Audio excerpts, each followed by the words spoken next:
English IAS academy daily current affairs కింద అటు UPSC aspirants కి ఏబిపిఎస్సీ ఆస్పిరెంట్స్ కి ముఖ్యంగా పబ్లిక్ కావాల్సినటువంటి మనకు సొసైటీకి సంబంధించిన అవేర్నెస్ ప్రోగ్రామ్ కింద everyday daily current affairs sessions మనం కండక్ట్ చేస్తున్నాం. మీరందరూ కూడా చూస్తున్నందుకు మిమ్మల్ని అప్రిషియేట్ చేస్తూ ఈ రోజు కూడా అనేకమైన విషయాలు మనం నేషనల్ మ్యాగజైన్స్ అయినటువంటి హిందూ, ఇండియన్ ఎక్స్ప్రెస్ ఇలాంటి వాటిని మనం చూసాం. అలాంటి వార్తల్ని వాళ్ళ సౌజన్యంతో ఈ రోజు మనం డిస్కస్ చేస్తున్నాం. ముఖ్యంగా మనకి ఎగ్జామినేషన్ పాయింట్ ఆఫ్ వ్యూలో ఏదైతే స్టూడెంట్స్ కి అవసరం అవుతున్నాయో అలాంటి విషయాలు మనం చూస్తున్నాం.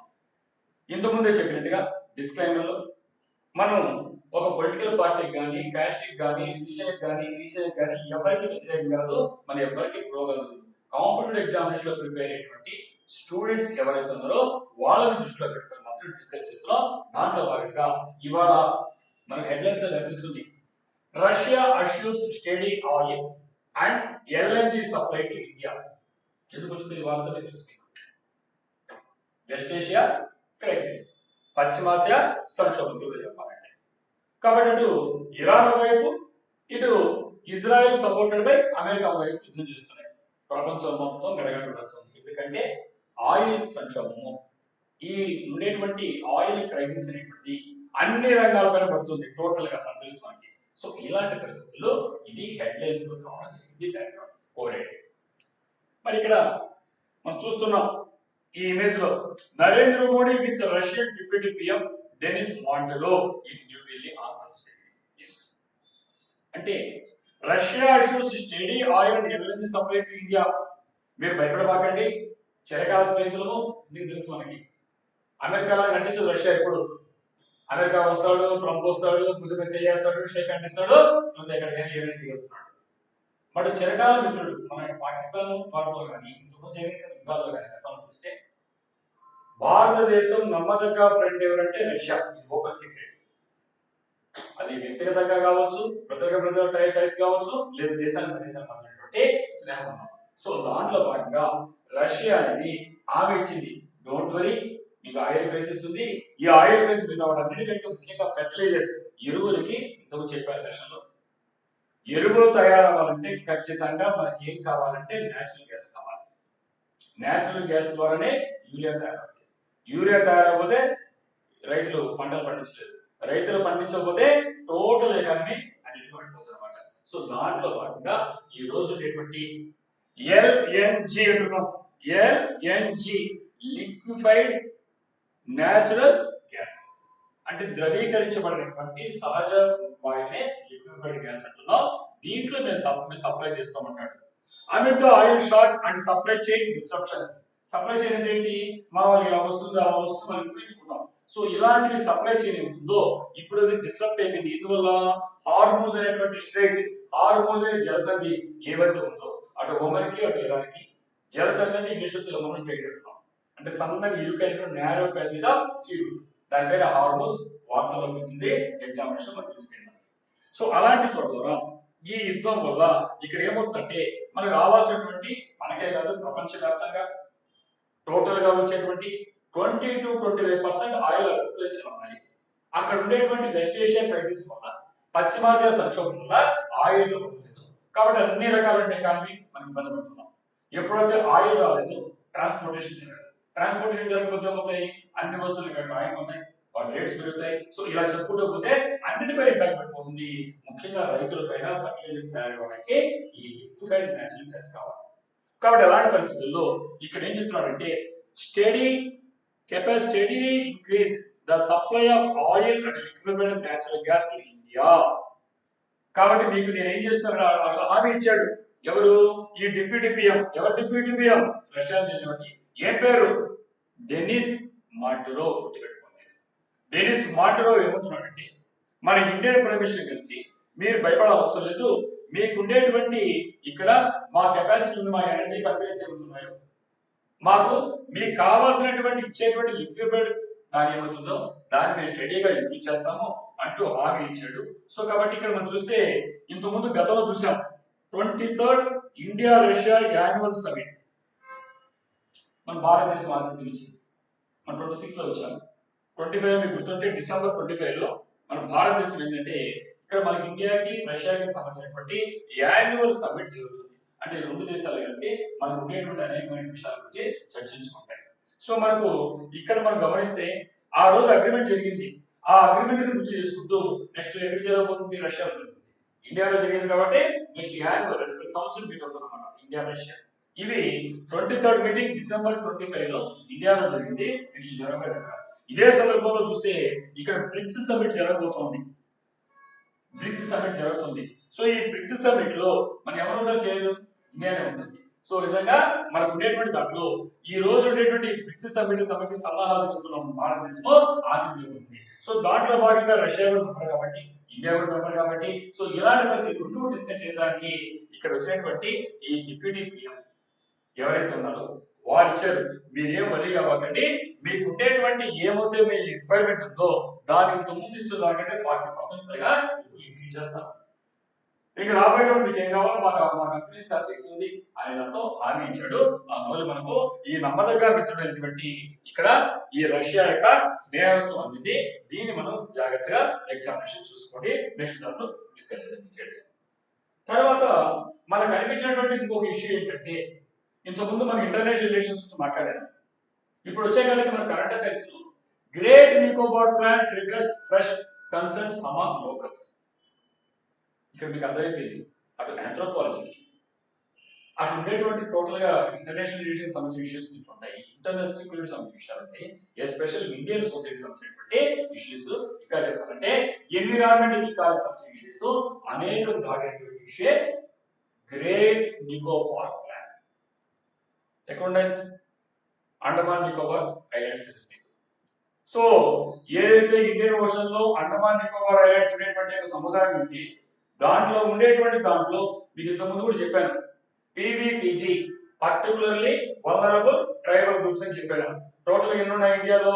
ఈ ట్రైబ్స్ అనేది ఉంటే ఆ ట్రైబ్స్ లో మనకు ఇండియన్ కాన్స్టిట్యూషన్ లో ఉండేటువంటి షెడ్యూల్ లో చేసిన ట్రైబ్స్ 705 ఉన్నాయి, 705 ట్రైబ్స్ ఉన్నాయి. వాటిని మాత్రమే షెడ్యూల్ లో చేశారు కాబట్టి షెడ్యూల్ ట్రైబ్స్ అంటారు. ఈ out of this 705 schedule tribes కేవలం 75 ట్రైబ్స్ మాత్రమే వాటిని ఏమంటారంటే PVTG particularly vulnerable tribal groups అని పిలుస్తాం. ఈ పర్టికులర్లీ వల్నరబుల్ గ్రూప్స్ అనే వాటిల్లో ఒడిశాలో టాప్ 13 ఉంటే మన ఆంధ్రప్రదేశ్ తెలుగు వాళ్ళము మన ఆంధ్రప్రదేశ్ 12 ఉన్నాయి. ఏంటి పర్టికులర్లీ వల్నరబుల్ ట్రైబ్స్ గ్రూప్స్ అంటే, ఇవి దాదాపు తరమరిగేటువంటి పరిస్థితిలో ఉన్నాం. మనం డైనోసార్ గురించి మాట్లాడతాం, నో డౌట్ మాట్లాడాలి, ఎందుకంటే అంతరించిపోయినాయి కాబట్టి. బట్టతల మేక గ్రూప్స్ లో మీకు ఎగ్జామినేషన్ గ్రూప్ 1 గ్రూప్ 2 లో చాలాసార్లు ఇచ్చారు కూడా. కర్నూలు ఒకసారి కనిపించింది, అంతరించిపోయింది కూడా కనిపించాము. ఎస్, న్యాచురల్ గా పర్యావరణ ప్రేమికులుగా ఆనందిస్తాం.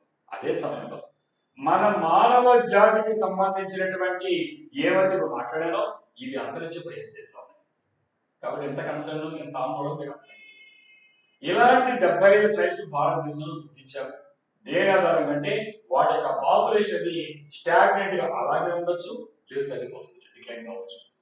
అలాగే వాటి అగ్రికల్చర్ ఎలా ఉందంటే చాలా ప్రీ అగ్రికల్చర్, అంటే వ్యవసాయం అనేది నియోజిత పీరియడ్ కనిపెడితే దానికంటే ముందున్నటువంటి టెక్నాలజీ సాంకేతిక హంటింగ్ గ్యాదరింగ్ ఇప్పుడు కూడా వేటాడుతూ ఆహార సేకరణ చేస్తూ జీవిస్తారు. సింపుల్ టెక్నాలజీ, చాలా ప్రిమిటివ్ సొసైటీస్, నంబర్ చాలా ఘోరంగా ఉంది. ఇలాంటివి అంతరించిపోతున్నాయి. మరి ఇప్పుడు చెప్పినటువంటి ఈ అండమాన్ నికోబార్ దీవులో ఈ ఉండేటువంటి గ్రేట్ అండమాన్ లో టోటల్ గా 5 పీవీటీస్ అవుట్ ఆఫ్ 7. మొట్టమొదటి ఏంటి? గ్రేట్ అండమానీస్, అలాగే జావా, నెక్స్ట్ ఓంగి, నెక్స్ట్ షాంపైన్, ఇప్పుడు చెప్పినటువంటి next north Sentinelese north Sentinelese. ఈ 5లో ముఖ్యంగా చూస్తే ఇప్పుడు చెప్పిన నార్త్ సెంటినెల్ 39 మంది అధికారికంగా 15 మంది అధికారికంగా చెప్పాలి. ఖచ్చితంగా అధికార లెక్కలు చెప్తున్నాను 39, నాట్ ఫ్యామిలీస్ 39 నంబర్ అధికార లెక్కల ప్రకారం. జస్ట్ ఇమాజిన్ మన కుటుంబ సభ్యులతో లెక్క పెట్టి మన ఎలా ఉంటుందో అలా ఉంటుంది. సో మరి అలాగే మనకు వచ్చేటప్పుడు ఈ ఇక్కడ ఉండేటువంటి ఈ అండమాన్స్ గ్రేట్ అండమాన్స్ 43 అంటే అంతరించిపోయే స్టేజ్కి వెళ్ళిపోయాయి. అంటే మన మ్యూజియంలో పుస్తకాలు మాత్రమే ఒకప్పుడు ఇలాంటి మానవ జాతి ఉంది అనుకోవాలి. దాదాపు 60,000 సంవత్సరాల నుంచి అటు యూరోప్ కి రాకముందే ఎంటైనటువంటి జాతి ఏదంటే సైన్స్ ప్రకారంగా ఇప్పుడు చెప్తున్నటువంటి జాతి వీళ్ళు, ఇప్పుడు చెప్పిన వాళ్ళు. మరి వీళ్ళు అంతరించిపోతుంటే పర్యావరణం కాదు, ప్రకృతి ప్రేమికులు కాదు, ప్రతి ఒక్క మానవుడికి ఆందోళన కలిగిస్తుంది. దాంట్లో భాగంగా ఈ పీపీటీజీలో ఇక్కడ గవర్నమెంట్ ఆఫ్ ఇండియా ఒక ప్రత్యేకమైన ప్రాజెక్టు చేపట్టినప్పుడు ఆందోళన వచ్చింది. ఆ యొక్క ప్రాజెక్ట్ మీకు అందరూ తెలుసు. 95,000 దాదాపు 92,000 కోట్ల అంటే లక్ష కోట్ల కోట్ల 92,000 కోట్లతో ఒక పెద్ద ప్రాజెక్ట్ వ్యూహాత్మకంగా భారతదేశం చేపట్టింది. దాన్ని మనం ఏమో పిలుస్తున్నామంటే గ్రేట్ నికోబార్ ప్లాన్ అని పేరుతో పిలుస్తున్నాం.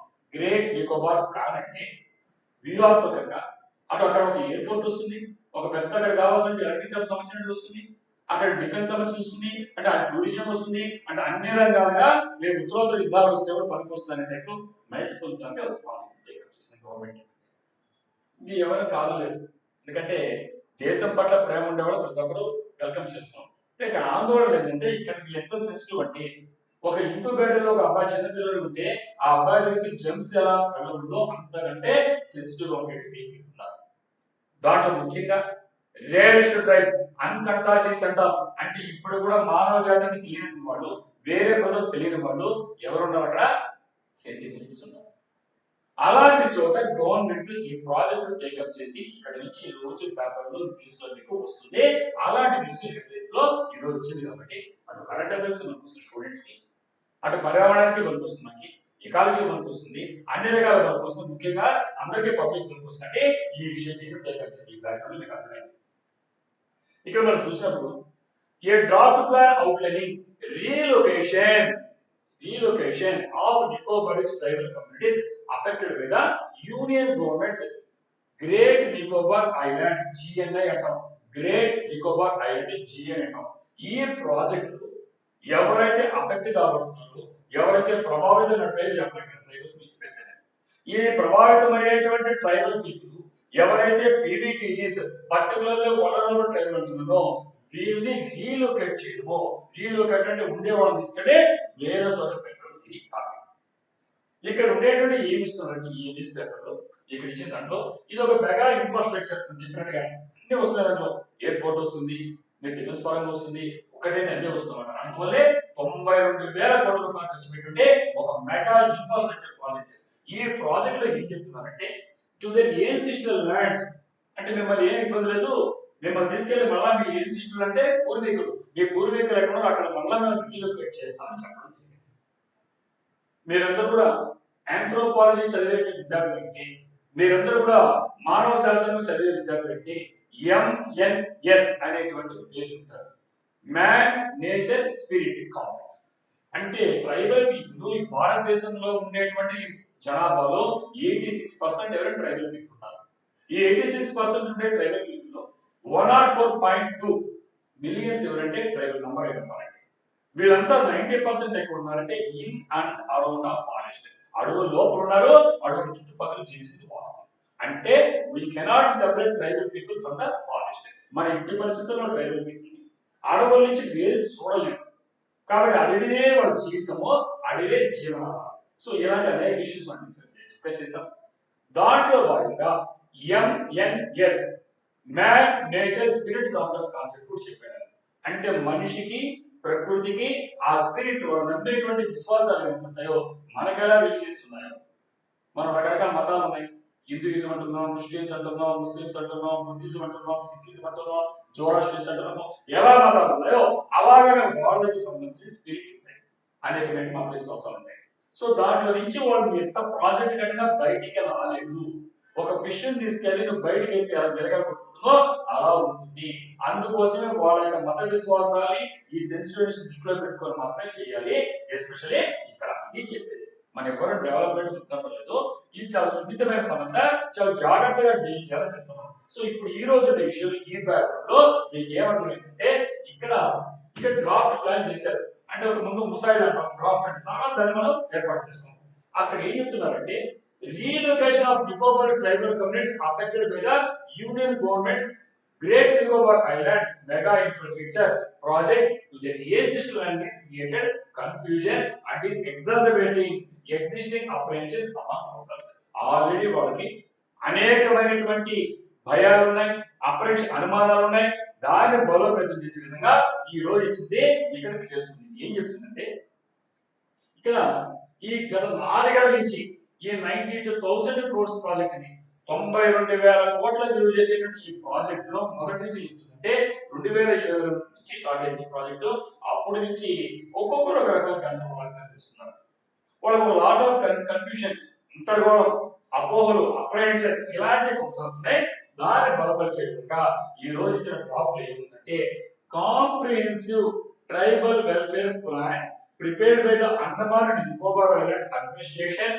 ఇక్కడ ఈ circulated on March 13th for consultation with line departments and the tribal council of Great Nicobar proposes a 42.52 crore outlay over 24 months for the relocation of Nicobar tribal communities from tsunami affected or project impacted areas which involves housing, land development and basic needs. అంటే total గా ఉండేటువంటిది ఈ 92,000 కోట్ల ప్రాజెక్టులో వాళ్ళు ఎంత ఇస్తారంటే 42. ఇక్కడ మనకి ఇచ్చేటువంటి ఈ డబ్బులు మేము కేటాయిస్తాం. 24 నెలలు అంటే 2 సంవత్సరాల వరకు మీకు ఏం చేస్తామంటే ఈ డబ్బులు తీసుకెళ్ళి మిమ్మల్ని ఎక్కడ తీస్తాం, రీలోకేట్ చేస్తాం అంటున్నాం. ఎక్కడి నుంచి రీలోకేట్ చేస్తారు? ఇంతకుముందు గతంలో సునామీ వచ్చింది, అంతా గుర్తుందా సునామీ? ఆ సునామీ అఫెక్టెడ్ ఏరియాస్ అంటే సునామీ వల్ల దిగిపోతే అక్కడ నుంచి మేము సురక్షితంగా తీసుకెళ్ళిపోతాం. అలాగే ప్రాజెక్ట్ ఎఫెక్టెడ్, ఇప్పుడు ప్రాజెక్ట్ వల్ల మీకు ఇబ్బంది అవుతుంది కాబట్టి ప్రాజెక్ట్ ముందుకు పోలేదు కాబట్టి ఇక్కడ నుంచి తీసుకెళ్ళి పెడతాం. మీకు ఏం చేస్తామంటే ఇక్కడ హౌసింగ్ ఇల్లు కట్టిస్తాము, ల్యాండ్ డెవలప్మెంట్ చేస్తాము, బేసిక్ ఇన్ఫ్రాస్ట్రక్చర్ చేస్తాము, మీరు వెళ్ళిపోవచ్చు అని చెప్పింది. అయితే ఇక్కడ ప్రాబ్లం ఏంటంటే ఈ ప్రపోజ్డ్ రీలొకేషన్ అంటే ఏవైతే రీలొకేట్ చేయడం అంటే ఒక చోట నుండి ఇంకో చోటకి తీసుకెళ్లాలని ప్రపోజ్ చేస్తున్నారో ఇది ఎక్కడంటే have left members of the tribal council of Greater Nicobar confused. ఎందుకంటే ఇక్కడ వాళ్ళు హిందూతో ఇన్ఎక్సెసివ్ వాడేటువంటి రిపోర్టర్స్ తో మాట్లాడితే ఏం చెప్తారంటే ఇక్కడ ఒక కాపీ ఇచ్చారు March 28 మాకు. ఆ కాపీ ఏంటంటే అప్పుడు నాకు అక్కడ నుంచి 2 సార్లు పిలిచారు డిస్ట్రిక్ట్ అడ్మినిస్ట్రేటర్స్ మమ్మల్ని అక్కడ ఉండే క్యాంపెయిన్ లో పిలిచి సంతకం పెట్టడా బాబు మిమ్మల్ని రీలొకేట్ చేస్తా అని చెప్తున్నారు. కానీ ప్రాబ్లం ఎక్కడ ఉందంటే ఇక్కడ ఈ హైకోర్టు ఇచ్చినటువంటి తీర్పు ప్రకారంగా చూస్తే ఇక్కడ మనకి April 3వ తారీఖు మీటింగ్ జరిగిందమ్మా. ఆ మీటింగ్ ఏంటంటే ట్రైబల్ కౌన్సిల్ తో జరిగింది. ట్రైబల్ కౌన్సిల్స్ తెలుసు మీకు, ట్రైబల్ కౌన్సిల్ తెలుసు. ఈ ట్రైబల్ కౌన్సిల్స్ తో April 1న జరిగిన మీటింగ్ లో ఏం చెప్పారంటే వాళ్ళు ఆయా మాకు ఇంగ్లీష్ అర్థం కాదు, హిందీ ట్రాన్స్లేట్ అర్థం జరిగింది. సో అంటే స్థానికంగా ఉండే భాషను అర్థం చేసుకుంటామని. ఇక్కడ ఏంటంటే అన్క్లియర్ గా రీలొకేషన్ ప్లాన్స్ ఉన్నాయి. అంటే రీలొకేట్ ఎక్కడ చేస్తాం, నువ్వు రీలొకేట్ చేస్తానో బాగానే ఉంది, నీకు తీసుకెళ్ళి ఎక్కడ పెడతా ఉంటున్నావు అంటే సునామీ లేకుండా ఈ ప్రాజెక్ట్ ఎక్కడ పెడుతున్నావు, ఎక్కడ చేస్తారంటే మొదట్లో చెప్పింది ఏం చెప్పారంటే ఇక్కడ 2 ప్లేస్ వస్తాయి మీకు. ఒకటి రాజీవ్ నగర్, 2 వచ్చి న్యూ చెంగిన్ అంటారు అన్నమాట. అంటే ఈ క్యాంపెయిన్ దగ్గర ఉండే ప్లేస్ లో ఇక్కడ ఏం చెప్తున్నారంటే ఈ ప్రాజెక్ట్ అనేది ఈ రాజీవ్ నగర్ లో 32 హౌస్ హోల్డ్స్ ఉన్నారు, 32 కుటుంబాలు ఉన్నాయి, 101 పర్సన్స్ ఉన్నారు. అలాగే న్యూ చెంగిన్ ఎంత ఉన్నారంటే 30 హౌస్ హోల్డ్స్ ఉన్నాయి, 117 పర్సన్స్ ఉన్నారు. కాబట్టి ఇక్కడ దీంట్లో ఒక్కొక్క సెక్షన్ లో ఒక రకమైన కన్ఫ్యూజన్ అవడం జరిగింది.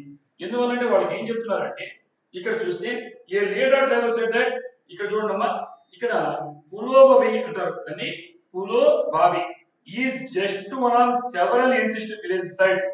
అంటే వాళ్ళకి పూర్వీకులు నివసించినటువంటి అనేక ప్రాంతాలు ఈ గ్రేట్ అండమాన్ నికోబార్ దీవులు ఉంటే మనం ఎక్కడ తీసుకెళ్తున్నాం అంటే ఒక చోటేమో ఇంకో చోట సురక్షిత ప్లేస్ అన్నారు.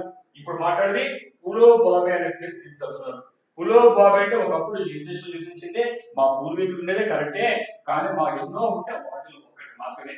ఆ రోజు చెప్పినప్పుడు ఇలా చెప్పడం మాకు మీ పూర్వీకులు ఉండేటువంటి నివసించిన ప్రదేశాల్లో మీకుండే ఎంఎన్ఎస్ సిస్టమ్ తెలుసు మాకు, మ్యాన్ నేచర్ స్పిరిట్ కాంప్లెక్స్ అంటాం. మీ విశ్వాసాల భంగం లేకుండా, మీ పర్యావరణ భంగం లేకుండా ఎప్పుడంటే రావచ్చు పోవచ్చు అలా మాట. మనం ఏమన్నా పర్మిషన్ ఎప్పుడే రావచ్చు మా ఇంటికి అంటలా ఇలా చెప్పేసి ఆ రోజు వాళ్ళు బలవంతం తీసుకెళ్ళేస్తాం అన్నమాట. ఇప్పుడేమన్నారంటే టాప్ లో చూస్తే మిమ్మల్ని ఎక్కడ అలవ చేస్తామంటే పులోబావి అంటారు. కాబట్టి వాళ్ళకి మత విశ్వాసాలు వాళ్ళకి సంబంధించిన దాంట్లో అవి లేకుండా బతకలేరు. వాళ్ళకు ఉండే జీవనాధారం ఇది కాదు, చేపలు తీసి బయట వేసినట్టుందన్నమాట. అంటే ఈ అడ్మినిస్ట్రేషన్ లో ఉండేటువంటి అధికారులు పూటకో మాట రోజుకో మాట మారుస్తున్నారు కాబట్టి ఇప్పుడు గందరగోళానికి దారితీస్తుంది. అందుకోసం ఈ రోజు ఈ పర్యావరణాన్ని ప్రేమించే వ్యక్తులే కాకుండా మానవాళిని ప్రేమించే వ్యక్తులంతా ఆందోళన చూపించారు కాబట్టి ఇది హెడ్లైన్స్ లకు ఫ్రంట్ పేజ్లకి వార్త వచ్చింది. కాబట్టి పీవీటీజీ రాసేటప్పుడు ఇలాంటివి కరెంట్ అఫైర్స్ లో మీరు దృష్టిలో పెట్టుకొని రాయండి. సో ఈ విధంగా చూస్తే మీకు ఈ లిటిల్ నికోబార్ ట్రైబల్ కౌన్సిల్ ఏమవుతుందో సో దానికి సంబంధించిన చీఫ్ ఎవరుతున్నారో ఈ బర్నాబాస్ మంజు అతను చెప్తున్నాడు, community has long demanded return to all insistent villages. కాబట్టి మాకు ఉండేటువంటి అన్ని దానికి వెళ్ళడానికి మాకు ఇవ్వండి అని అంటున్నారు. ఇప్పుడు ఏమంటారంటే పులోబాబి అనేటువంటి ప్లేస్ మాత్రం ఇస్తాను అంటే పూటకో మాట మారుస్తున్నారు. ఇక్కడ నమ్మకాలు అయిపోతున్నాయి జనాలకి. కాబట్టి ఇలాంటి విషయాన్ని మనం ఇంతకుముందు డీటెయిల్ గా డిస్కస్ చేసాం. మళ్ళీ ఇంకో సెషన్ లో పీవీటీజీ పర్టికులర్లీ వల్నరబుల్ టైప్స్ అనేది కింద ముఖ్యంగా ఈ యొక్క అండమాన్ ప్రోగ్రామ్ ఈ ప్రాజెక్ట్ ని దృష్టిలో ఉంచుకొని డిస్కస్ చేద్దాం. నెక్స్ట్ సరే, ఈ రోజు ఉండే వాటిల్లో మరి ఇంటర్నల్ సెక్యూరిటీ సంబంధించిన ఒక వార్త కనిపించింది. అదేంటంటే home ministry revises classification of district affected by left wing extremism. మీరు ఇంటర్నల్ సెక్యూరిటీ కింద అంతర్గత భద్రత అనే పేరుతో మీరు చాలా ఫ్యాక్టర్స్ చదువుతారు. దాంట్లో ఒకటి లెఫ్ట్ వింగ్ ఎక్స్ట్రీమిజం, LWE అనే పేరుతో చదువుతారు. చదివారు కదా, LWE. ఈ LWE అనేటువంటిది ఏమవుతుందో దీనికి సంబంధించి వీళ్ళు అఫెక్ట్ అయ్యేటువంటి ప్రభావితమయ్యేటువంటి ప్రాంతాలు ఏమవుతుంటే దానికి సంబంధించిన క్లాసిఫికేషన్ వర్గీకరణ ఉంటుంది. ఆ వర్గీకరణను ministry of home affairs MHA అంటాం. ఈ మినిస్ట్రీ ఆఫ్ హోమ్ అఫైర్స్ ఏమైతే వర్గీకరణ ఉందో అంటే అఫెక్టెడ్ ఏరియా ఉందో దీన్ని మళ్ళా తిరిగి రీక్లాసిఫికేషన్ చేస్తుంది, అందులో రివైజ్ చేస్తుంది. కాబట్టి వార్తలు వచ్చింది అంటే కరెంట్ అఫైర్స్ కింద ఫిలిమ్స్ లో పనికొస్తుంది. ప్లస్ మీకు డిస్క్రిప్టివ్ ప్యాటర్న్ కింద ఇలాంటి అంశాలు ఎప్పటికప్పుడు యాడ్ చేసుకొని నేర్చుకోండి అని చెప్తున్నారు. రైట్, ఇక్కడ చూస్తే యూనియన్ హోమ్ మినిస్ట్రీ హ్యాస్ రీకేటగరైజ్ అంటే ఉండేటువంటి దాన్ని మళ్ళీ తిరిగి రీకేటగరైజ్ చేసింది. Total number of districts affected by left-wing extremism in the country, replacing the earlier classification of most affected with LWE affected, district of concern and legacy and trusted districts అని పెద్ద చేసింది. ఇది కాన్సెప్ట్ కోరేది అంటే ఆల్రెడీ ఈ బాగా naxalism బాగా తీవ్రంగా ఉన్న రోజుల్లో ఉండేటువంటి క్లాసిఫికేషన్ ఇప్పుడు మనకు లేదంటుంది గవర్నమెంట్, నక్సల్స్ లేదంటుంది. ఇలాంటప్పుడు రీక్లాసిఫికేషన్ చేస్తుందా అని మనం డిస్కస్ చేస్తున్నాం. అంటే ఇంత ముందే దాంట్లో మనకి ఏం చేస్తున్నామంటే మోస్ట్ అఫెక్టెడ్ పేరుతో ఉంది. ఏముంది టాపిక్?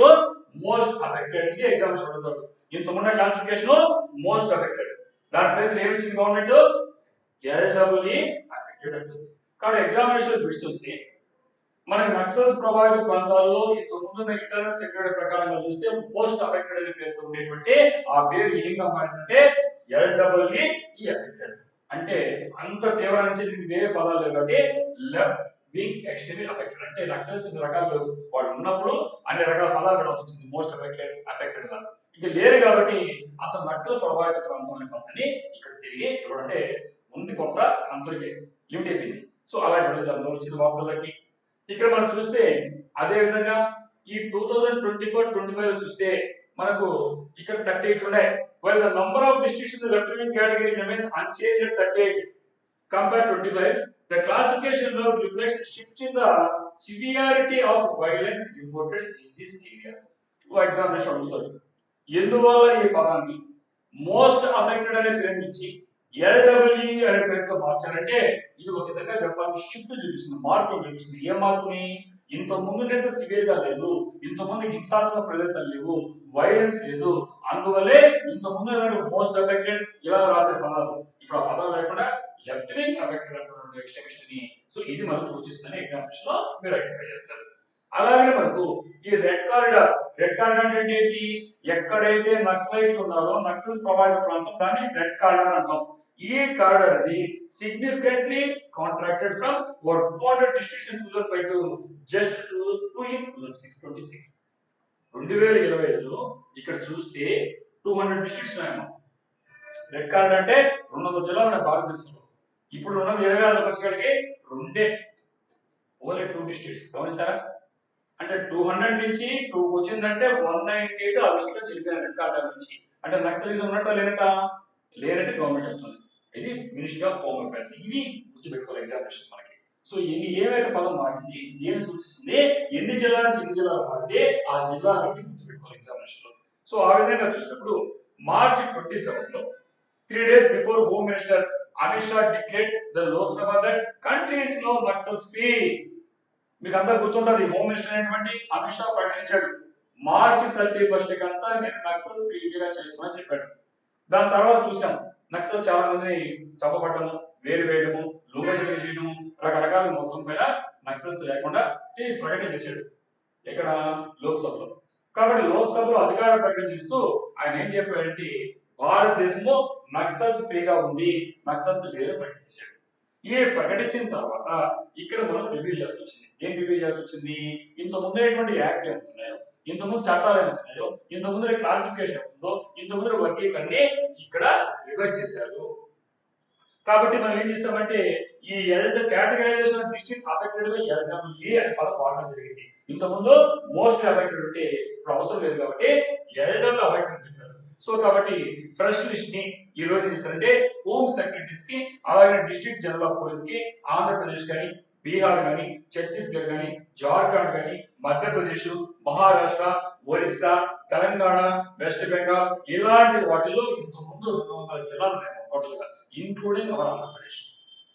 ఇప్పుడే చెప్తున్నారంటే అక్కడంతా లేవు. ఇక్కడ మనకు ఉండేటువంటి టోటల్ గా చెప్పాలంటే కేవలం 2 డిస్ట్రిక్ట్స్ మాత్రమే ఉన్నాయి. ఎక్కడున్నాయంటే బిజాపూర్ ఇన్ ఛత్తీస్గఢ్. ఫస్ట్ ఎక్కడుంది? ఛత్తీస్గఢ్ లో ఉండే బిజాపూర్. రెండోది ఎక్కడుందంటే జార్ఖండ్ లో ఉండేటువంటి వెస్ట్ సింగం. కాబట్టి ఓన్లీ 2 డిస్ట్రిక్ట్స్ లో ఉంది. ఒకటి ఛత్తీస్గఢ్, రెండు వెస్ట్ బెంగాల్. ఛత్తీస్గఢ్ ఎక్కడుంది? బిజాపూర్. మరి జార్ఖండ్ ఎక్కడుంది? వెస్ట్ సింగం. ఇవి మాత్రమే కేవలము ఈ left wing extremist LWE affected place కింద గుర్తించండి అని చెప్పేసి ఇక్కడ సర్కార్ రావడం జరిగింది. కానీ ఎగ్జామినేషన్ మనకి ఏమడుగుతాడంటే అసలు ఎందుకు షిఫ్ట్ అయింది అడుగుతాడు. కాబట్టి ఎన్ని జిల్లాల నుంచి ఎన్ని జిల్లాలకు వచ్చినాయి, మన అంత ముందున్నటువంటి 9 స్టేట్స్ ఏది అడుగుతాడు. ఆ 9 స్టేట్స్ కాకుండా ప్రస్తుతం ఉండేటువంటి 2 రాష్ట్రాలు ఏంటంటే ఒకటి ఛత్తీస్గఢ్, రెండు వెస్ట్ బెంగాల్. వాటిలో ఉండే నంబర్ అంటే 2 జిల్లాలు. ఆ 2 జిల్లాలు మొట్టమొదటి బిజాపూర్ నుంచి ఛత్తీస్గఢ్, రెండోది వచ్చి వెస్ట్ సింగం జార్ఖండ్. ఇవి మీరు గుర్తుపెట్టుకోవాల్సినటువంటి అంశాలు. అలాగే మనం చూస్తే ఇక్కడ ఆంధ్రప్రదేశ్ లో చూస్తే ఇక్కడ మనకు అల్లూరి సీతారామరాజు జిల్లా ఉంది. అలాగే మనకు ఉండేటువంటి ఔరంగాబాద్ కావచ్చు, గయ కావచ్చు, జమ్మూ కావచ్చు, అలాగే మనకు ఉండేటువంటి లఖీసరాయ్ బీహార్ కావచ్చు, బస్తర్ కావచ్చు, నారాయణపూర్ కావచ్చు, అలాగే మనకు ఉండేటువంటి కొండగావన్ బిజాపూర్, అలాగే దాంతారి, సో అలాగే కబీర్ధామ్, సో ఇలాంటివన్నీ కూడా ఏంటంటే ఈ జిల్లాలన్నింటిలో మనకు ఉంటే ఇప్పుడు కేవలము 2 జిల్లాలు వచ్చాయి. కాబట్టి 9 స్టేట్స్ నుంచి 2 స్టేట్స్ లో 2 జిల్లాలు పరిమితమైంది. సో కాబట్టి ఇలాంటి దాంతో మీకు ఇంటర్నల్ సెక్యూరిటీ అంతర్గత భద్రత పేరుతో ఏ పేపర్ అయితే ఉందో ఆ పేపర్ లో ఈ కరెంట్ అఫైర్స్ మిక్స్ చేసుకొని వాడుకోండి. పిఎంసీ కావచ్చు, మెయిన్సీ కావచ్చు, ఏపీసీ కావచ్చు, యూపీఎస్సీ మనకు వస్తుంది. నెక్స్ట్ ఇక్కడ మనం పాలిటిక్స్ సంబంధించిన ఇష్యూ మాట్లాడుతున్నాం. ఈ మన పాలిటీలో కరెంట్ అఫైర్స్ వచ్చినప్పుడు ఎప్పటికప్పుడు అప్డేట్ చేసుకోవాలి. దానికి ఉండేటువంటి ఇంత ముందున్నటువంటి ఎన్ని నేర్చుకోవాలన్నమాట కమిషన్ అన్ని. ముఖ్యంగా మనకు తెలుసు సర్కార కమిషన్ దగ్గర నుంచి అటు సెంట్రల్ కి స్టేట్ కి ఎప్పుడు డిస్ప్యూట్ ఉంటుంది, వివాదాలు రాచుకుంటాయి. సో దాంట్లో భాగంగా ఇక్కడ Tamil Nadu CM rights to PM. ఈ తమిళనాడు ముఖ్యమంత్రి అయిన స్టాలిన్ ఏం చేస్తున్నారంటే పిఎం కి రాస్తున్నాడు. దేని మీద రాస్తున్నారంటే FCRA amendment bill. FCRA amendment bill ఏమవుతుందో సవరణ చట్టం ఉందో దీని మీద రాస్తూ ఏమని చెప్పాడంటే ఈ లెజిస్లేషన్ ఇక్కడ డ్రెకోనియన్ అత్యంత క్రూరమైనది వర్ణించాడు. ఎవరు వర్ణించాడో తమిళనాడు సీఎం. ఎవరికి రాశాడు? ప్రధానమంత్రికి. ప్రధానమంత్రి రాస్తూ మీరు ప్రపోజ్ చేసిన బిల్ ఏమవుతుందో ఇది ఎఫ్సిఆర్ఏ అమెండ్మెంట్ బిల్ అంటున్నాము, ఎఫ్సిఆర్ఏ సవరణ చట్టం అంటున్నాము, డ్రెకోనియన్ అత్యంత క్రూరమైన చట్టం అని చెప్పి వర్ణిస్తూ లెటర్ రాశాడు. కాబట్టి ఇది మన అడ్వైజ్లోకి వచ్చింది. ఇది మీకు ఇండియన్ పార్టీలో వస్తుంది. ముఖ్యంగా సెంటర్ కి స్టేట్ కి అటు కేంద్రానికి రాష్ట్రాలకు సంబంధాలకు ప్రభావిత అంశాలు కూడా వస్తుంది. దీని రిలేటెడ్ గా మనం అన్ని కూడా చదువుతున్నాం.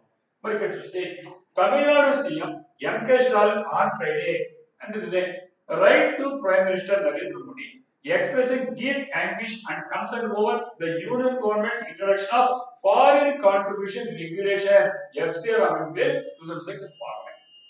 FCRE అంటే Foreign Contribution Regulation. Foreign Contribution Regulation Amendment Act. అంటే ఫారిన్ విదేశాల నుంచి కాంట్రిబ్యూషన్స్ విరాళాలు వస్తుంటాయి, దాన్ని నియంత్రించే చట్టం. మన విదేశాల నుంచి వస్తాయి కదా, దానివల్ల ఏమవుతుందంటే ఈ దేశానికి భద్రతకు ముప్పు వస్తుంది కన్సర్న్ గవర్నమెంట్. అర్థమైంది మీకు? ఎందుకంటే వాళ్ళు ఈ దాతృత్వం పేరుతో బయట నుంచి విరాళాలు పంపిస్తారు. ఇది అంతర్గతమైన భద్రతకి ముప్పు వస్తుందని హోంవర్క్ వచ్చినటువంటి నివేదికలు. వాళ్ళకి కావాల్సిన ఆయుధాలు కొనుక్కోవడానికో, వాళ్ళకి కావాల్సినటువంటి ఇతరత్ర భారత వ్యతిరేక కార్యక్రమాలు చేయడానికో, సో ఇలాంటి వాటికి పనికొస్తున్నాయి. మనం చూసాం ఇటీవల కూడా దురంధర్ సినిమా చూస్తుంటాం, మీరు పార్ట్ 1 పార్ట్ 2. దురంధర్ 2 లో చూస్తుంటాం. ఆ రోజు ఉండేటువంటి ఏవైతే డిమానిటైజేషన్ లో ఈ పెద్ద నోట్లు రద్దు చేయడానికి కారణం ఏంటంటే అలాంటి ఉండేటువంటి పాకిస్తాన్ కి వెళ్ళిపోయింది. అక్కడి నుంచి తీవ్రవాదం చేరి ఈ దేశంలో డబ్బులు ఫ్లో అవుతే దాన్ని అరికట్టడానికి బయట చెప్పకుండా చేశారు అత్యుత దూర సమావేశాన్ని సినిమాలు చూపించడం జరిగింది. సో నిజం అనేది మన అనుకోవడం తెలియదు. సో ఇలాంటి పరిస్థితుల్లోనే ఈ విషయాన్ని తీసుకోవడం జరిగింది. సో గవర్నమెంట్ ఆఫ్ ఇండియా ఏం చెప్తుందంటే విదేశాల నుంచి ఇక్కడ ముసుగులో ఏమవుతున్నాయంటే వాడు మంచిగా ఉన్నాయి కాదు లేదు, ఈ ముసుగులో వేరే వాడి కోసం రెగ్యులేట్ చేద్దామని చెప్పడం జరిగింది. అది వాదన. కాయిన్కి రెండు వైపు ఉంటాయి, అటువైపు. కాబట్టి నేను ఏ సైడ్ మాట్లాడడానికి కుదరదు కాబట్టి ఇది మీ అభిప్రాయం కోరుతున్నాం. కాబట్టి సెంట్రల్ వాదన వేరే ఉంది, ఇక్కడ ఉండేటువంటి స్టేట్స్ వాదన వేరే ఉంది. ఎస్పెషల్లీ తమిళనాడు గురించి చెప్పింది దీంట్లో.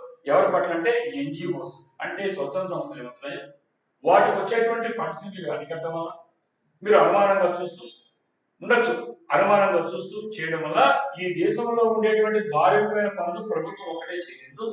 స్వచ్ఛంద సంస్థలు లేకపోతే, ప్రభుత్వేతర సంస్థలు లేకపోతే, నాన్ గవర్నమెంట్ ఆర్గనైజేషన్స్ ఎన్జిఓస్ లేకపోతే ప్రభుత్వం ఒకటే చేయలేదు. కాబట్టి ఈ పేరుతో వాటిని ఇబ్బంది పెడితే ఇక్కడ ఉండేటువంటి ధార్మికమైన కార్యక్రమాలు, ఇక్కడ చారిటబుల్ యాక్టివిటీస్, ఇక్కడ ఉండేటువంటి ప్రజలకు ఉపయోగపడే పనులన్నీ ఆగిపోతాయి.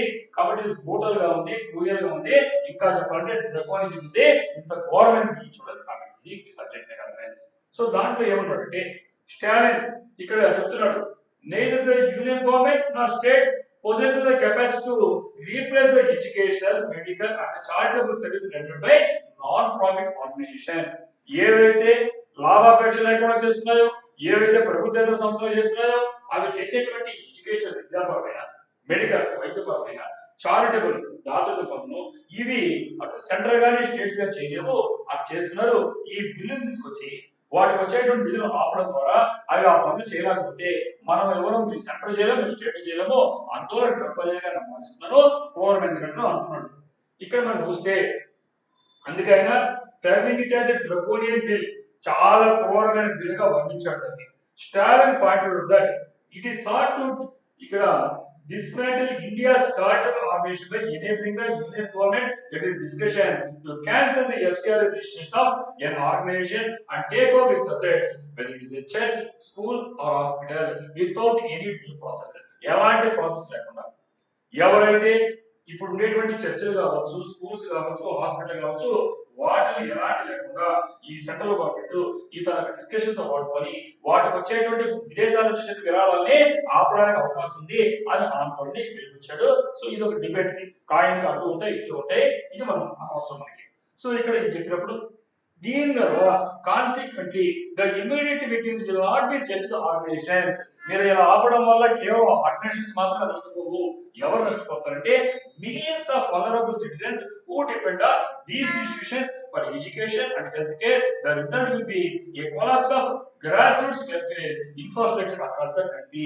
మీరు నిధులు అడ్డుకోవడం వల్ల నష్టపోయేది ఆర్గనైజేషన్స్ కాదు, ఈ ఆర్గనైజేషన్స్ ద్వారా ఇప్పటి వరకు నడుస్తున్న సంస్థలు, విద్యా సంస్థలు కావచ్చు, ఇప్పటి వరకు నడుస్తున్న హాస్పిటల్స్ కావచ్చు, హెల్త్ కేర్ కానీ, సో ఇలాంటివి పోతాయి. అప్పుడు వాటి వల్ల ప్రయోజనం పొందినటువంటి, ఇప్పటి వరకు ప్రయోజనం పొందుతున్నటువంటి కోట్లాది మంది వల్నరబుల్ పీపుల్, ఎవరైతే బలహీన వర్గాల్లో వీళ్ళు నష్టపోతారు అనే ఉద్దేశంతో ఇక్కడ చెప్పడం జరిగింది.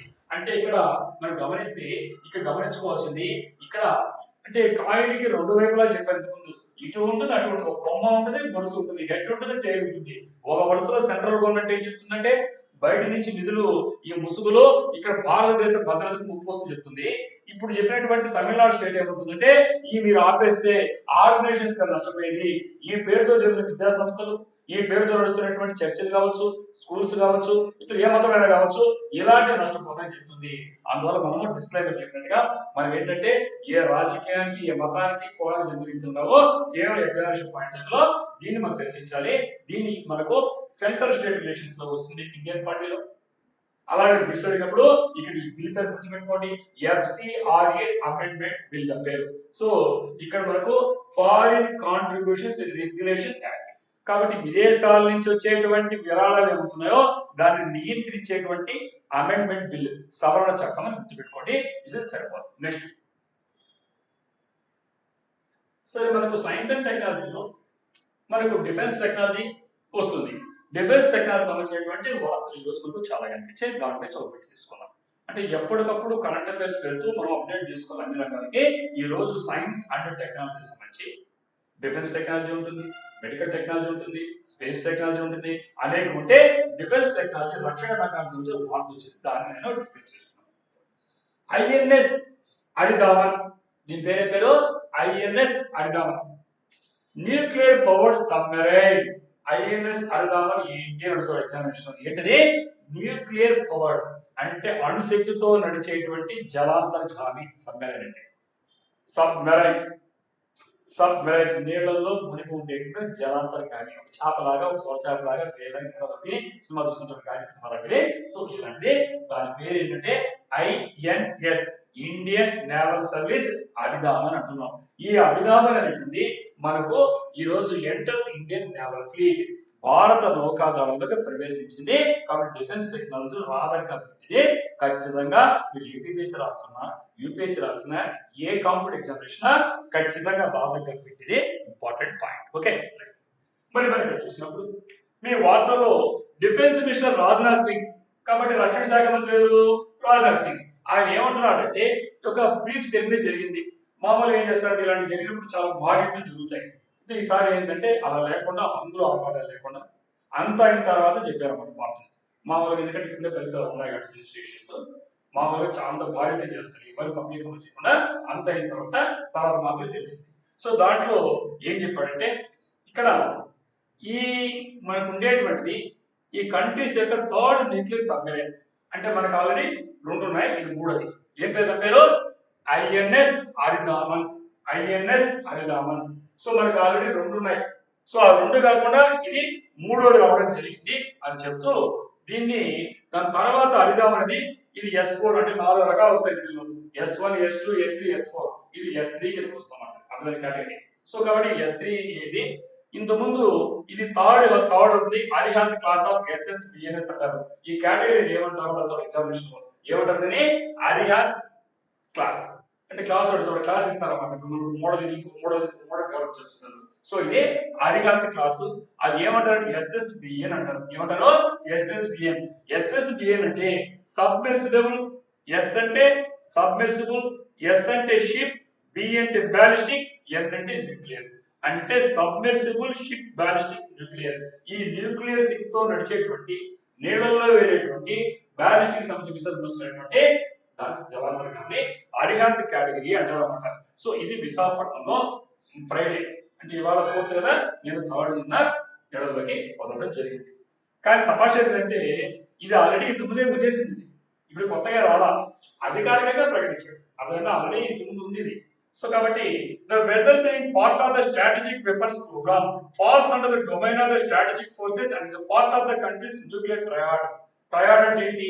అటు నేవీ కావచ్చు, ఎయిర్ ఫోర్స్ కావచ్చు, లేదంటే మనము పదార్థాలు ఆర్మీ కావచ్చు.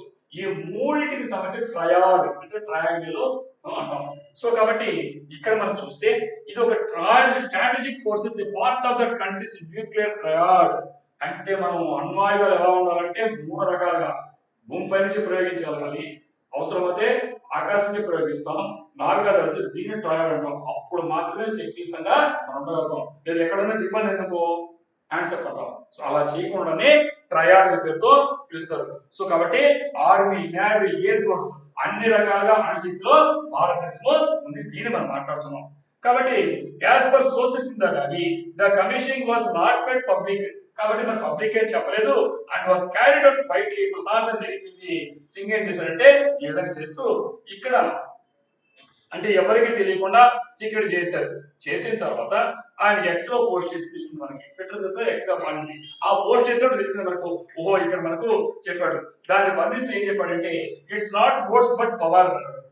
ఇది మాటలు చెప్పడంగా చేతలు చెప్పాడు. మనకి చెప్పాలంటే అంత శక్తివంతుడు. ఇది ఐఎన్ఎస్ అరిదామన్. చెప్పారు ఐఎన్ఎస్ అరిదామన్. సో కాబట్టి ఈ S4 అనేటువంటి కేటగిరీ 4 సబ్మెరైన్ చూస్తే ఇది 3వది అన్నమాట. ఇంకోటి రాబోతుంది. సో ఈ విధంగా వచ్చిందని ఈ కేటగిరీ ఎవరు పిలుస్తారంటే అరిహంత్ క్లాస్ అని పేరుతో పిలుస్తారు. ఎగ్జామినేషన్ ఏ క్లాస్ అంటే అరిహాంత క్లాస్ అని గుర్తుపెట్టుకోండి. ఈ అరిహాంత క్లాస్ 4 వస్తే ఈ 3వది అరిదామని వదిలేడు. సో అలాగే మనం చూసినప్పుడు ఇక్కడ ఇది ఆల్రెడీ ఇంతకుముందే ఉండేది. సో దాన్ని ఇప్పుడు అధికారికంగా వదిలాడు. ఇక్కడ ఇది ఏం మోసుకెళ్తుందంటే stealth guided missile frigate INS. యాక్చువల్గా చెప్పాలంటే ఆయన వచ్చింది దేనికంటే ఇక్కడ స్టెల్త్ అంటే గుర్తుపెట్టుకోవడం, రాడార్ చేతిలో దానికి దొరకకుండా కట్టి కనబడకుండా స్టెల్త్ టెక్నాలజీ అంటారు. అంటే రాడార్ కి దొరకదు, అక్కడ ఏముందో తెలియదు, అలాంటి వాటిని స్టెల్త్ టెక్నాలజీ అంటారు. కాబట్టి ఇక్కడ ఈ స్టెల్త్ గైడెడ్ తో వెళ్ళేటువంటి మిసైల్ అనేటువంటి ఫ్రిగేట్ ఐఎన్ఎస్ తారాగిరేదని దానికి సంబంధించి వచ్చి అనుకోకుండా దీన్ని లాంఛనంగా వదలడం జరిగింది. ఏది వదిలేడు? ఏంటిది? ఐఎన్ఎస్ అరికామన్ అని వదలడం జరిగింది. సో ఇక్కడ మనకు చూసినప్పుడు మనము ఇంత ముందు ఉండేటువంటి ఏంటి అని చూసినప్పుడు అవి కూడా మనకు అవసరం అవుతాయి.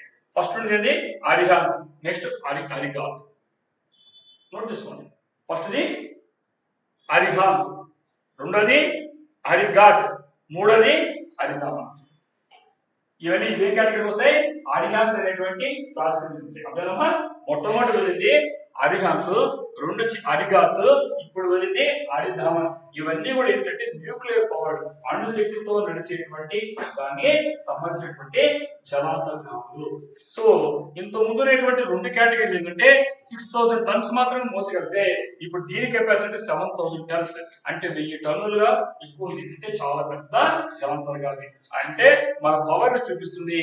దాని తర్వాత వచ్చేటువంటి 4 ఏంటంటే ఇంకా రాలేదు, దాన్ని S4 అంటాము. S4 అంటే దాని పేరు ఏంటంటే అరిసూదన్. ఫస్ట్ది అరిహాంత్, సెకండ్ది అరిగాట్, థర్డ్ వన్ ఇప్పుడు వేరు అరిదామన్, నాలుగో రాబోయేది అరిసూదన్. కాబట్టి ఎగ్జామినేషన్ లో ఇలాంటి ఎగ్జామినేషన్లు మీరు జాగ్రత్తగా గమనించుకొని ఎగ్జామినేషన్ లో వచ్చేటువంటి ఇలాంటి క్వశ్చన్స్ కాబట్టి ఇవి దృష్టిలో ఉంచుకోవాలి. కాబట్టి ఇంత ముందుండే వాటితో పోల్చుకుంటే ఇప్పుడు చెప్పినటువంటి ప్రిడిసెస్ ఎవరు అంటే ముందుండేది అరిహాంత్ గాని అరిగాట్ గాని, దాంతో పోలిస్తే ఇప్పుడు చెప్పినటువంటి అరిదామనిది, దాని తర్వాత వచ్చేటువంటి సక్సెస్ తర్వాత రాబోయేటువంటి ఏం పేరు అరిసూదన్ గాని, ఇవి ఎలా ఉంటాయంటే మోర్ ఫైర్ పవర్, అంటే ఎక్కువ శక్తివంతంగా ఆయుధాన్ని ప్రేరించే శక్తి ఉంటాయి. ఇంతకుముందు 6000 టన్నులు ఉంటే ఇప్పుడు 7000 టన్నులు, అంటే భారీ జాగ్రత్త కాబట్టి అర్థమైనా ఇది మనకు ఎగ్జామినేషన్ ఉపయోగపడుతుంది. ఇలాగనే మనకుంటే ఈ రోజు భారతదేశంలో ప్లేస్ అలవెన్స్ ఎగ్జామినేషన్ లో మనం చూసినప్పుడు కంపేర్ చేస్తే యుఎస్, యునైటెడ్ స్టేట్స్ కి, రష్యాకి, చైనాకి, ఫ్రాన్స్ కి మాత్రమే ఉంటే ఈ రోజు మనకు న్యూక్లియర్ ట్రయాడ్ ఉండేటువంటి 5వ దేశం అంటే భారతదేశం. కారణంగా మేరా భారత్ అని చెప్పవచ్చు. అదేనమ్మా ఇప్పటి వరకు ట్రయాడ్ అంటే చెప్పాను టోటల్ గా ఎయిర్, ల్యాండ్ అండ్ సీ.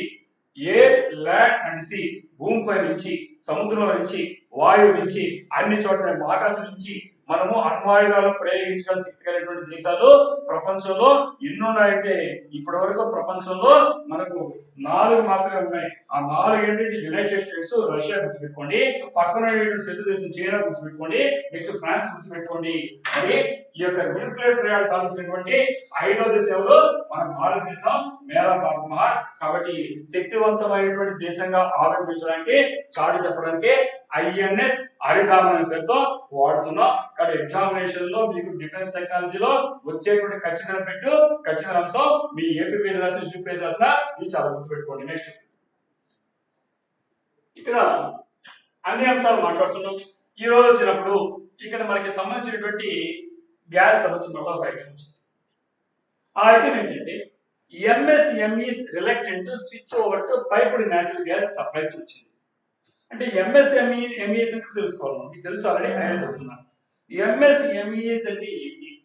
ఎం అంటే మైక్రో, ఎస్ అంటే స్మాల్, ఎం అంటే మీడియం, ఈ అంటే ఎంటర్ప్రైజెస్. కాబట్టి ఇక్కడ మైక్రో, స్మాల్, మీడియం ఎంటర్ప్రైజెస్, సూక్ష్మ, చిన్న, అదే మనకు ఉండేటువంటి చిన్న మధ్య తరహా ఉండేటువంటి వ్యాపార సంస్థలు ఏమవుతున్నాయో అవి రిలక్టెంట్ గా అయిష్టంగా ఉన్నాయి. దేని పట్ల అంటే switch over to piped natural gases, అంటే పిఎన్జి అంటుంటుంది. ఏమంటామో పిఎన్జి, ఇంతకు ఇచ్చాను నేను ఎక్స్ప్లెయిన్ చేస్తున్నాను. సో ఈ పిఎన్జి అనేటువంటి సప్లైకి అవి ఇష్టపడడం లేదు. గవర్నమెంట్ ఏంటంటే ఇప్పుడు ఉండేటువంటి డిస్ట్రప్షన్స్ లో మనకు సప్లై చైన్ అయిపోతుంది కాబట్టి హార్మోన్స్ కాడి నుంచి రకరకాల మార్గాలు అన్వేషిస్తూ ఎవరైతే ఇంత ముందు ఆడినట్టు మీరు మారండి బాబు పిఎన్జికి అని అంటా ఉంది. వీళ్ళు ఇష్టపడలేదు ఎందుకు అనేది వార్తల్లోకి వచ్చింది. ఇది మనం ప్రతి ఒక్కటి గమనించుకోవాలి కాబట్టి వాడు ఏం చేస్తారంటే జనరల్ గా కాన్సెప్ట్ బేస్డ్ క్వశ్చన్స్ ఇస్తాడు, ఏపీఎస్ కానీ యూపీఎస్. మన కాన్సెప్ట్ తెలిస్తేనే రాయగలుగుతాము, లేదా ఎక్కడ మిస్టేక్ చేస్తే మార్పుకుంటాం. కాబట్టి దీని గురించి నేను డిస్కస్ చేస్తున్నాను. కాబట్టి the micro small and medium scale enterprise అంటే ఎంఎస్ఎంఈస్ ఏమవుతున్నాయో అవి ఏం చేస్తున్నాయంటే అవి manufacturing sector express fears about switching over to piped natural gas. PNG అంటే పైప్డ్ న్యాచురల్ గ్యాస్, పైపుల ద్వారా గ్యాస్ సప్లై చేయడం పిఎన్జి. దాన్ని మారడానికి ఇష్టపడ్డారు మా మొత్తంలోనే. గవర్నమెంట్ ఏమో ఇప్పుడే పరిస్థితి చూస్తా ఉంటే వేరే బాబు దానికి వెళ్ళిపోండి అంటా ఉంది. ఫ్యూచర్ దృష్టిలో పెట్టుకొని అవి ఇష్టపడాలి. ఎందుకు ఇష్టపడలేదంటే ఇక్కడ చెప్పాలంటే ల్యాక్ ఇన్ ఇన్ఫ్రాస్ట్రక్చర్, దానికి కావాల్సిన ఇన్ఫ్రాస్ట్రక్చర్ మా దగ్గర లేదు అని ఒక మాట చెప్పాలి. కాబట్టి ఎగ్జామినేషన్ మనకి అవి ఎందుకు ఇష్టపడలేదంటే లెక్క అంటే బాగానే పెట్టాడు, ఎందుకంటే నాట్ విల్లింగ్ ఇష్టం చూపడం, ఎందుకంటే ఇన్ఫ్రాస్ట్రక్చర్ లేదు కాబట్టి. కాబట్టి వాళ్ళకి కావాల్సింది టైం పడుతుంది, ఈ రోజు మీరు చేస్తే మీరు ఏం చేయాలని చెప్తుందన్నమాట. కాబట్టి ఇక్కడ ఎల్పిజి ఏంటి లిక్విడ్ లిక్విఫైడ్ పెట్రోలియం గ్యాస్ ఇచ్చి పిఎన్జి మనకు ఇప్పుడు చెప్పినటువంటి పైపుడ్ న్యాచురల్ గ్యాస్, పైపుల ద్వారా న్యాచురల్ గ్యాస్ పంపిస్తాం. ఎందుకంటే ఇన్ఫ్రాస్ట్రక్చర్ లేదు, మాకు ఎక్విప్మెంట్ లేదు, మీరు వెంటనే చేస్తే మాకు ఖర్చు పెట్టుకోలేము, మా వల్ల కాదు అనే పేరుతో అవి రిలక్టెంట్ గా ఉన్నాయి. సో కాబట్టి will not be economical viable for micro industries switch over to PNG as they will have spent on infrastructure. మాకు ముఖ్యంగా ఆర్థికంగా ఇది గిట్టుబాటు కాదు, పైపు కష్టం అవుతుంది, ఇలాంటి మా వల్ల కాదని చెప్తున్నాయి. కాబట్టి ఇక్కడ కాన్సెప్ట్ మే బి గుడ్, మీరు చెప్పిన మంచి బాగానే ఉంది, but industries may be building. ఎందుకంటే ఎందుకు కాదంటే but do you have the infrastructure and when it is done in a hurry how do we ensure safety standards. మీరేమో సేఫ్టీ అంటారు, మెజర్స్ అంటారు, హడాబడిగా చేస్తే మీరు ఏం చేయాలి? ఇన్ఫ్రాస్ట్రక్చర్ లేదు, డబ్బులు లేవు, పైగా సేఫ్